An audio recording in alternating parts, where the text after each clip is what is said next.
This podcast is intended to provide information for educational purposes only and to serve as a starting point for you to have a conversation with your personal physician. Nothing stated on this podcast should be considered medical advice. Consult with your physician before undertaking or changing any treatment plan. Well, I think that this episode would be kind of fun for us to do our predictions in weight loss trends for 2024. 2023 was a wild year, don't you think? I mean, it was a crazy year in the world of weight loss. It was a crazy year in our practice. Yeah. You know, this was the year that Ozempic came out. Right? It was the year of Ozempic. It was the year of Ozempic. And, you know, I think up until this time, we've known this because we've been doing bariatric surgery for a while. But, you know, I've been talking literally for about 15 years now about how obesity is a metabolic disease. And if you're going to be successful in your treatment, you've got to treat it like a metabolic disease. I think Ozempic is what is going to really get the world to start to believe that. Kind of tilted the scales a little bit, it seems. Yeah, for sure. We've seen so many people find success with these GLP-1 meds, with initially Ozempic and ultimately Mounjaro and now Zepbound. And they're finding success when they haven't for decades of trying. And it really just shows you that this is a metabolic disease. And unless you address it like that, you're just not going to be able to lose weight. Most people aren't going to be able to lose weight. Yeah. And you mentioned Zepbound. So we have actually 10 topics, 10 kind of trends that we're going to cover today in today's episode. And starting off with Zepbound. Do you want to jump right in, Dr. Winter? All right, Zepbound. So my first prediction is that Zepbound is in and Ozempic is out. So the naming of these medications is now even more confusing with Zepbound. We've talked in the past about our thoughts on the name Zepbound. It seems like there's like 8 different medications, but the truth is there's 2. There's semaglutide, also known as Ozempic, also known as Wegovy. Semaglutide is a generic name, and that's how, when it's sold as a compounded molecule, it's sold usually under the name semaglutide. Ozempic is for diabetes. Wegovy is for weight loss. With the other molecule, tirzepatide, that's the generic name and what it's sold as in terms of when it's sold as a compounding agent, is also known as Mounjaro. That's the diabetes version. And now Zepbound, that's the weight loss version. Same medication, there's just 2 of these. So Zepbound just came out for weight loss. Up until this was released, it's really been only Wegovy as the only GLP-1 that is approved for weight loss. People have been prescribing Ozempic and Mounjaro. We've done that literally hundreds and hundreds of times in our practice, but we've had to prescribe it off-label using a diabetes med for the treatment of weight loss, knowing that it's the same molecule, so it's really just an insurance difference here. But Zepbound's out, and now that it's out for weight loss, I believe we're going to see it almost completely supplant the use of Wegovy. It's a better medication. There are fewer side effects that we're seeing in our practice and better tolerance. And there's better weight loss, substantially better weight loss. There's a study out that shows 26% total weight loss in people who lost, I think, up to 7% through nutrition alone. 26% weight loss is crazy. Yeah. What's the percentage mostly with like sleeve maybe? So with the sleeve, we're probably looking at around 20% weight loss. It depends. It's not quite a percentage. We often measure it in terms of excess weight loss, which accounts for the fact that if you're a higher BMI patient, you're going to lose more. Right. But around 20%,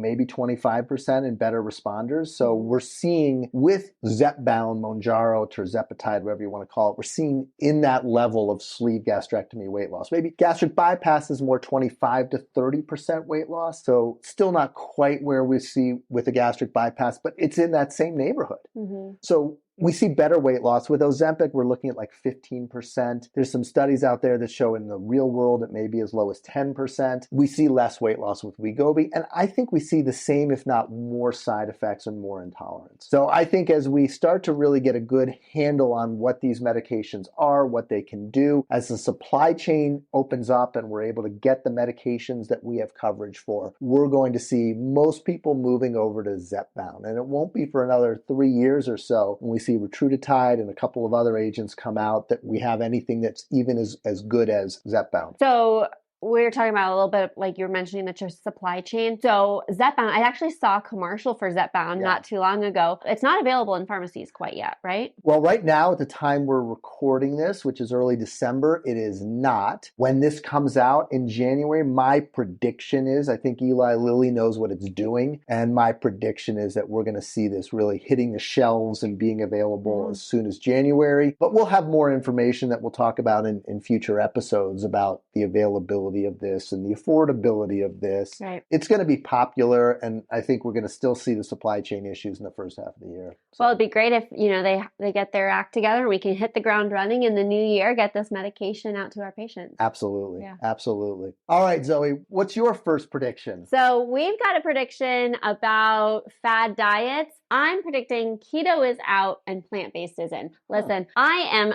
very excited for keto to be done having its moment. I am not a fan of keto. Are you? No. Oh my gosh. So, I mean, we've talked about, keto and fad diets before, why they perhaps don't work, what medical implications it can actually have on blood work and that kind of thing as well. So the fact that mostly plant-based whole food diets having more of the spotlight, that's what we preach. That's what our main philosophy of our nutrition program and our practice as a whole is. And so really focusing on high volume, high fiber, whole foods. I mean, that's really where we're going to see not only better health outcomes, but of course, better weight loss outcomes as well. Yeah, I think that's a great point. Obviously, the Pound a Cure program on the front cover we've got a big grocery bag of vegetables. We got the vegetable head right here. So yeah, obviously I'm a big fan of vegetables and a plant-based diet, not plant-only diet, but just where most of what you eat is vegetables. And when you eat meat, you eat less of it. But first of all, I agree. It's time for any diet that endorses eating a pound of bacon as being compliant with the diet. It's time for that to go away. Or right? pouring butter into your coffee. Pouring butter into your coffee. Right. Anything where that's kind of the mainstay of the nutritional approach, it's time for us to move out of that because I think it doesn't take a nutrition expert, dietitian, bariatric surgeon to know that's just not healthy. Right. And I also think that the more people who've tried it, maybe they've lost some weight, but guess what? They can't keep eating like that forever. And so as soon as they stop, the weight comes back. And so I think, perhaps I'm hoping that as a society, we are moving towards this idea that we're really big on, which is the sustainability, right? Sustainable weight loss. And so I think the more people who have tried keto realize it's not sustainable, realize they're not getting, better health outcomes because of it, we're kind of ready to move on, and I'm here for it. Perfect. Yeah, I think, with a keto diet, you smell bread and you gain weight, right? Yeah. Also, I think as we start looking at the GLP-1s and recognizing what they do, the keto diet doesn't work great when you're on GLP-1s at all. More nausea, GI upset. And so I think if we're looking at a nutritional program that's going to work well with these meds, a plant-based diet is going to be much more comfortable. All right. So the next prediction is not good news, unfortunately. I think it is going to become much harder to get GLP-1 weight loss medications through your insurance. We have seen a lot of loopholes that we've used. In our practice, we write 20, 30 new GLP-1 prescriptions per week in our practice. I mean, we're the biggest prescriber in Tucson, I think, without question. And so we've figured out pretty much every prescribing loophole we can use to get patients approved for their medication so their insurance covers it. And I won't go into the details, but there's some gaps in insurance coverage and some things that have been done in the past. They're very slow moving. They're like a cruise ship, changing their medical policy. They can't just change it on a Tuesday in the middle of June, right? They need to go through it. They need to get it approved. It has to change with the calendar year typically. And so we're going to see all these companies have been spending a lot of money on these meds. They know exactly what they're doing, and they're going to close these loopholes. They understand where these are. We're already seeing it. We're seeing announcements about it. And our fear is that we have a lot of patients out there on these medications, and they're going to show up to pick up their prescription in January, and it's not going to be covered by insurance. Yeah. I'm curious about this because I think we've probably mentioned this before, but I view it as Pandora's box, right? We've opened this box, or the insurance companies, it's been opened. Yeah. So it's like trying to close that again. I feel like it's just going to be disastrous. they have to figure it out. I think you've said before, it's going to get worse, but then it's going to get better. Yeah. So maybe our predictions for 2025 is that it's going to be easier. We'll see. Yeah, let's see. But I think we're going to see a lot of people losing access to these medications. And that's going to be a big problem because if you've lost 30, 40, 50 pounds, we know we're going to figure this whole thing out. What happens when you stop GLP-1s? We're going to figure this out this year. In general, we believe that the majority of people are going to regain a substantial amount of weight. Now, will it take 6 months, a year? Will it take 6 weeks? We don't know. I think it's going to take longer than 6 weeks, but we're going to see less access to this, which is definitely, it's not a good thing, but it may be, like you pointed out, something we're going to have to go through to come up with some sensible prices for these medications, sensible insurance policies. And this is just something that we're all going to have to work out. I think on a side note related to that is that we will see the supply chain open up. I think especially as insurance coverage lessens, we'll see less people able to use these medications or people getting more creative, spacing out their dosing for 2 weeks instead of a week. Again, not recommended. We always recommend, if possible, to take the medication exactly as it's prescribed and as exactly as you and your physician work out. But we understand the real world. We know that people are going to do what they need to do that they think is best for their health. And it's hard to argue that, no, you shouldn't be on a medication at all versus is better than taking it every 2 weeks. So we're going to see a lot of creativity in dosing and as people kind of adjust to the new pricing and lack of access. We'll also see, I think, the supply chain will get fixed. Novo Nordisk, I don't know who is running their supply chain. They're the makers of Ozempic and Wegovy, but somebody screwed up there because this medication, they had the whole world. Everybody had coverage. They had they had the monopoly. They're the only one, and they just we were told at the beginning of 2023 that the supply chain issues were going to lessen. And here we are at the end of 2023. It's gotten worse. Nothing. In general, when I'm writing prescriptions for this, I'll say, I'm going to write you this prescription, but just so you know, you're not going to get it. It's not available. And so I do think that Eli Lilly has done a much, much better job with Mounjaro. It's been much more available. And I think equally, if not more heavily prescribed lately. So we'll see shortages, no question. But I think Eli Lilly's been doing a better job managing the supply chain. Novo Nordisk, not as well. I think they will get it fixed. And we'll have to see what happens, especially as Wegovy becomes kind of a second-tier drug. We may see a decrease in price. We may see some self-pay specials, some things that improve access. And Wegovy still works. It's a good drug, don't get me wrong. I'm not saying it's not useful. It is really good. It's just not as good as Mounjaro. So it's going to be an interesting year there, for sure. Yeah, can't wait to see how it unfolds.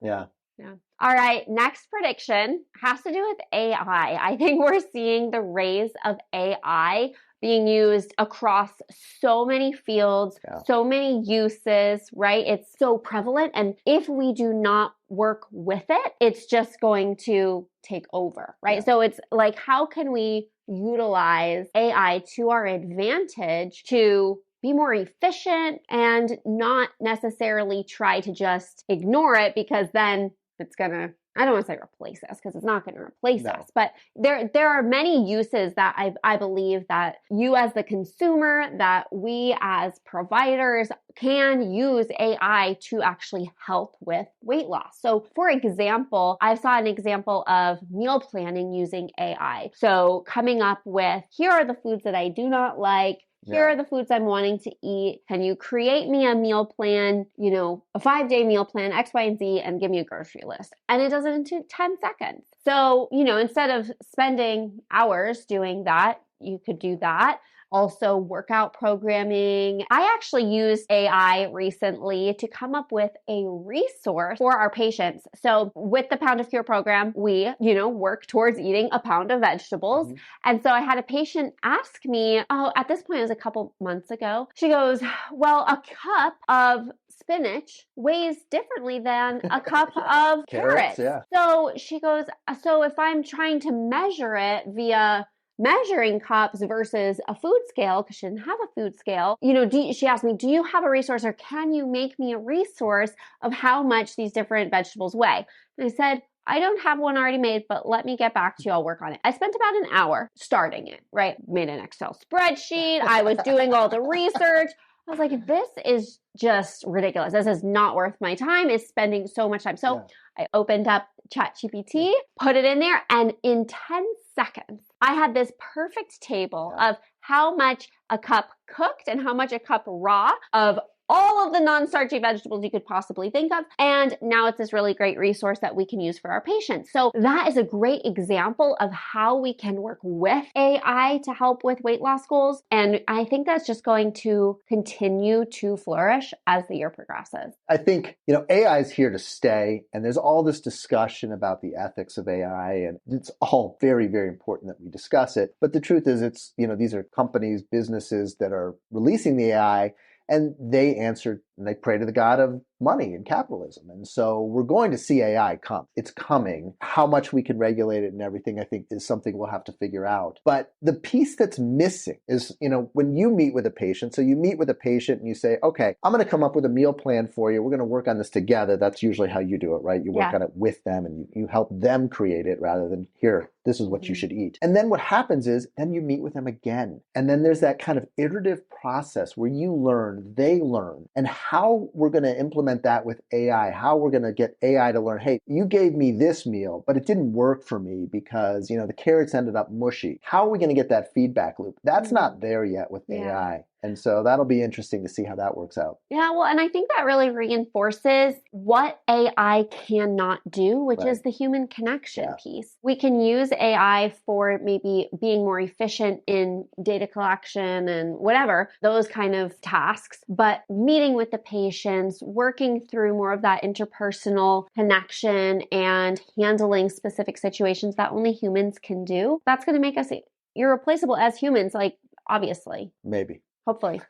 Maybe. We'll see. Depends on how smart it gets. I hope you're right, Zoe, but I don't know if you are.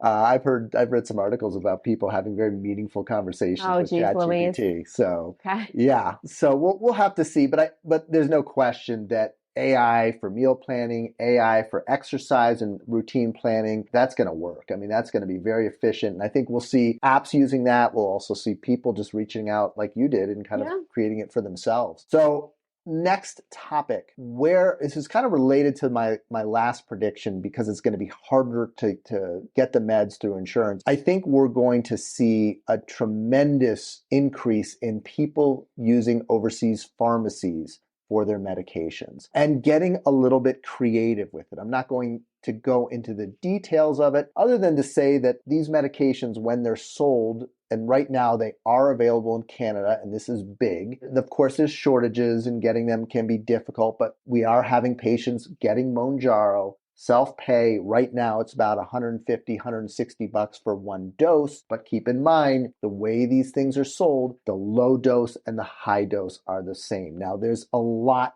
to kind of using this in a responsible way because it's sold as a single-use vial and it's tricky and you can make mistakes here and they can be dangerous. But there is something there. We're going to see that as the major direction where a lot of people who don't have insurance coverage may find that they're able to get it. And the consequence of this, though, is that where normally we're just ramping the dose up, we may find that the higher the dose, the higher the expense. And so we may see people really trying to get by with low dose Mounjaro, low dose Ozempic. We've done this in our practice and it does work. I mean, the low dose of these medications, especially when you really dial in the nutrition, get enrolled in our nutrition program, focus on the metabolic reset diet, and really getting as much healthy food as we talked about, plant-based food, we see great weight loss. And it may be that just that low dose almost acts as a diet enhancer. Mm-hmm. You change your diet where normally you kind of plateau and stall. This kind of keeps you moving along at that low dose. And so I think we're going to see more low dose use of GLP-1s, more use of overseas pharmacies, and people getting creative with some ways to get access to these meds because they are just too good to keep on the shelf.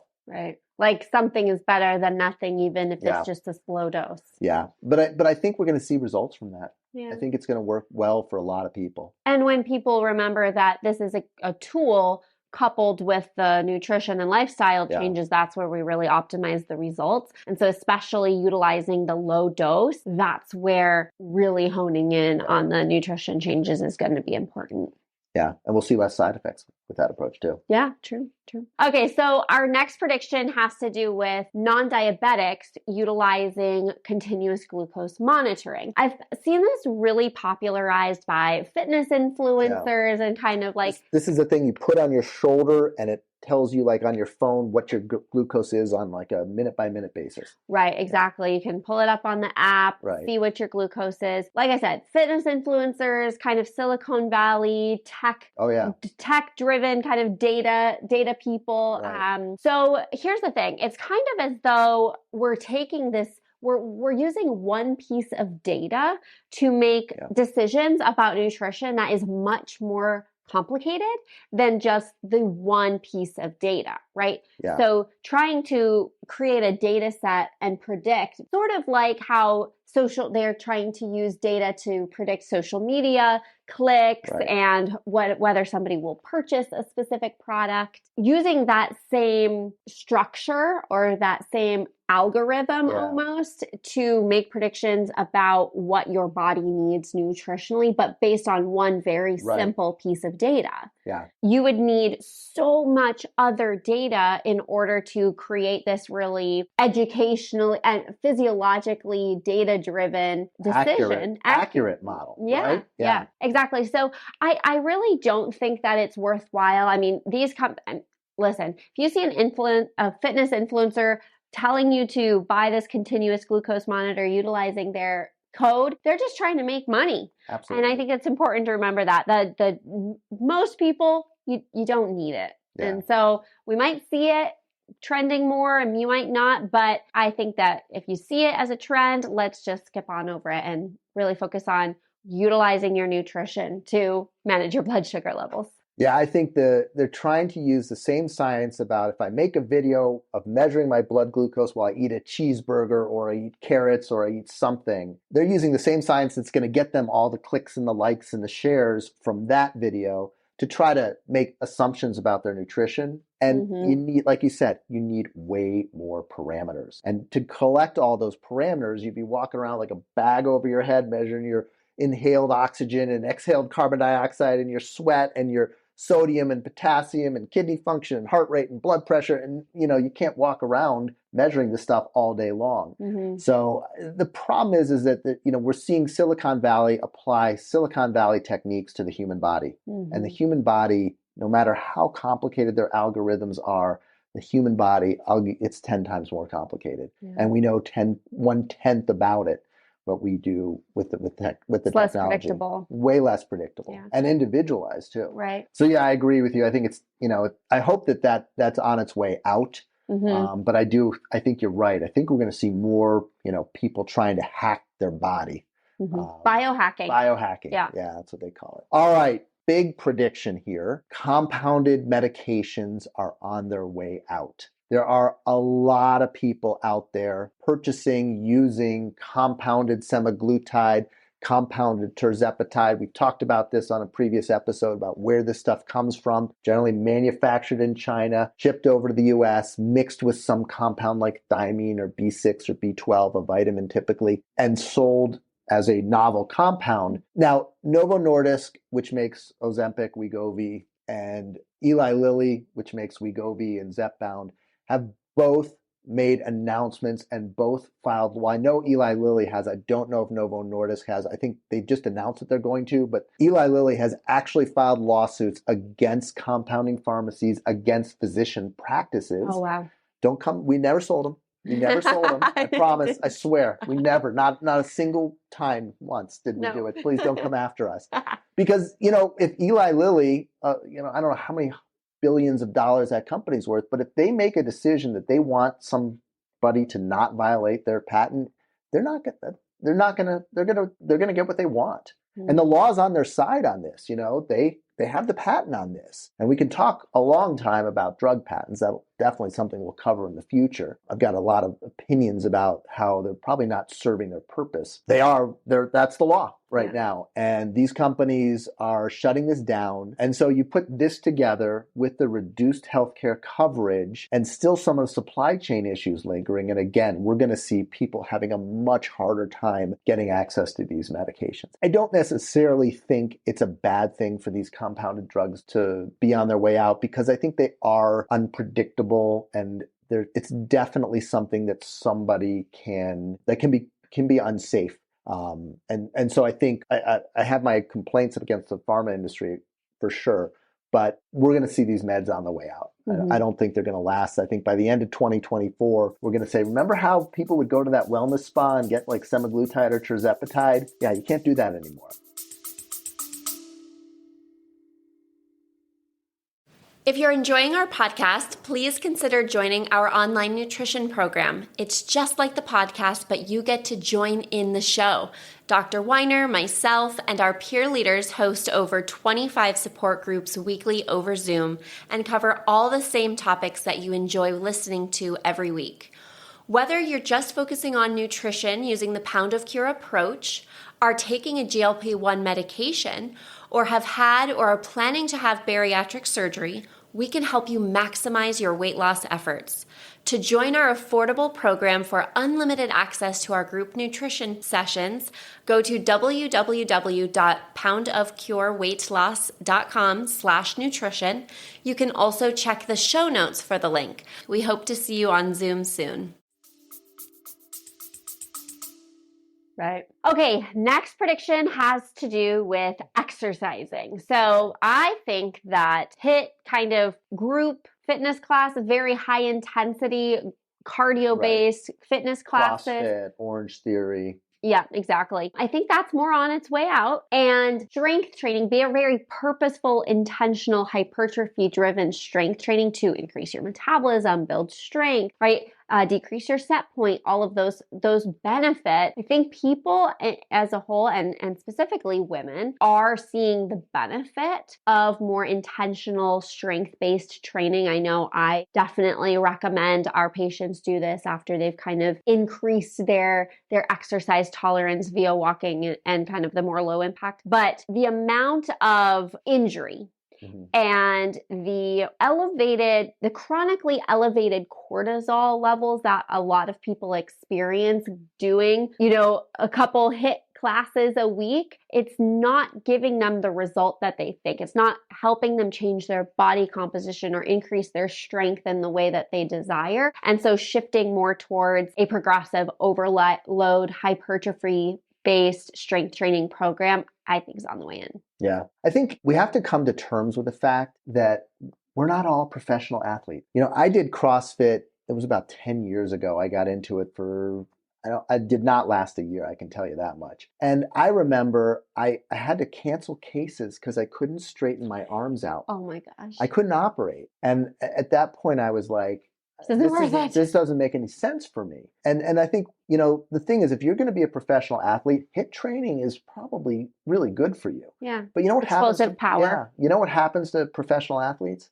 They get injured. Injury is like a massive cause of the end of a professional sports career. And we're not just talking football and these contact sports. We're talking track and, swimming and all those things. So when you exercise at that level, you really put yourself at risk for injury. Mm-hmm. And injury is probably one of the worst outcomes that you can see from exercise. Because what happens when you get injured? You gain weight. Mm-hmm. And you potentially limit your mobility, you limit your flexibility, you limit your ability, the way you can exist in this world. So injury prevention is so key to any exercise program. And when it comes to strength training versus HIIT, strength training is pretty safe, right?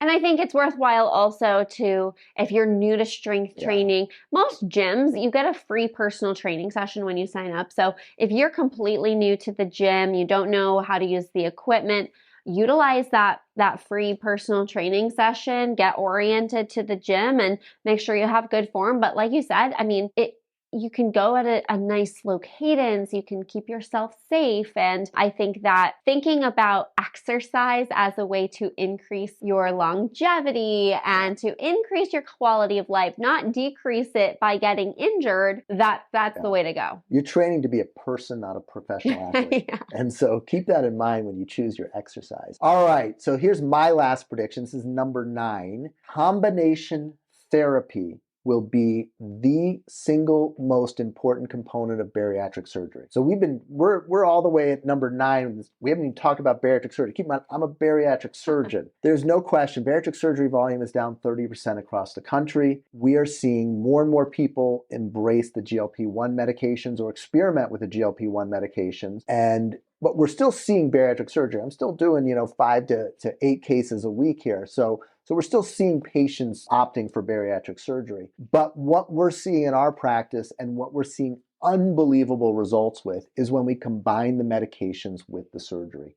And so what that does is it takes that gastric bypass where we talked about maybe 25 or 30% weight loss, and it allows you to extend that to 40 or 50%, which basically means that every single patient that walks into my office has the ability to get to something that we would kind of consider a normal weight. We won't go into what a normal weight really is, but if there is such a thing. But we're going to see bariatric surgery plus the medications together representing really the optimal treatment for obesity. And we'll see patients like with a sleeve gastrectomy where in the past there's been lots of weight regain.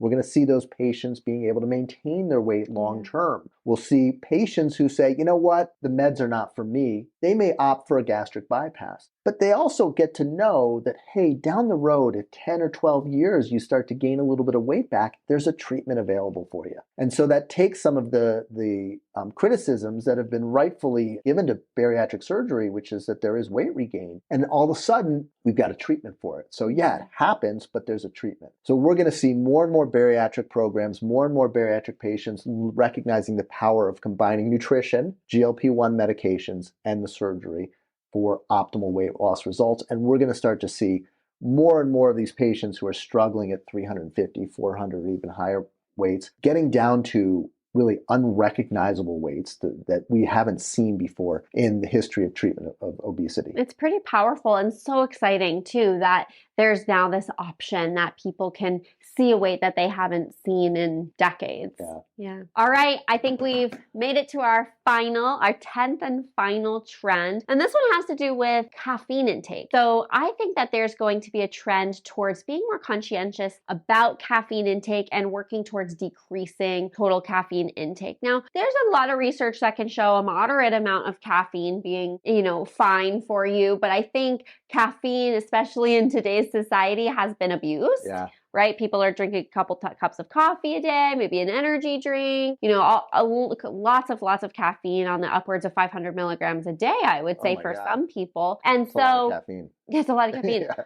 But there are a lot of other lower caffeine or non-decaffeinated beverage options I've noticed coming out on the market in order to replace that caffeine, more so like cacao drinks and mud water, like kind of the mushroom-based coffee, that kind of thing. And just being more aware of caffeine intake and working towards decreasing that. And hopefully we see an impact on sleep quality as well. Yeah. I think you're probably right. I don't think you're right about it for me, but but I think you are probably right that we're going to start to see people. I think, but it is time for us to come back from these energy drinks that have like 3 cups worth of coffee of caffeine in them, and you see people, jittering all over the place. So I think as a side note on that, I would also say that we'll see people being more conscientious about alcohol intake. I think that's probably a better thing from a health perspective, is seeing less alcohol consumption, more and more people kind of taking on a teetotaling approach to things, recognizing you want to talk about how it impacts sleep. Forget about it. I mean, you're young, but me, I have like a glass of wine and I'm up, No, it's the same thing. I have a terrible night's sleep. Yeah, terrible. So I think we'll see more more attention to sleep and the value of sleep and less caffeine and probably alcohol. Yeah. Well, that wraps up our 10 predictions. I also would like to throw out that I think we're going to continue our podcast throughout the entire year of 2024. Bonus prediction. Yeah, bonus prediction. We're going to do more and more episodes of this. So again, we're putting it out there. It's going to be out there, in January, and you can see this, and you can check on YouTube and on our podcast channels and see did we honor our prediction, and did we continue to put the podcast out for the year. Hopefully you'll find it useful, and you can listen to us anywhere on your favorite well, I guess if you're listening to this, you already are listening to it, but don't forget to subscribe so you can get that notification. Like or follow or subscribe. Yeah. Yes, you have to do all those things, right? Also on Instagram and TikTok. So, well, Zoe, I'm looking forward to a good year with you. Me too. All Let's right. do it. See you next time. Thank you for listening to the Pound of Cure Weight Loss podcast. We'd love to hear from you on your favorite social media platform. Check us out at A Pound of Cure. If you're in Arizona and would like to become a patient in our practice, please call our office to schedule either an in-person or telemedicine appointment.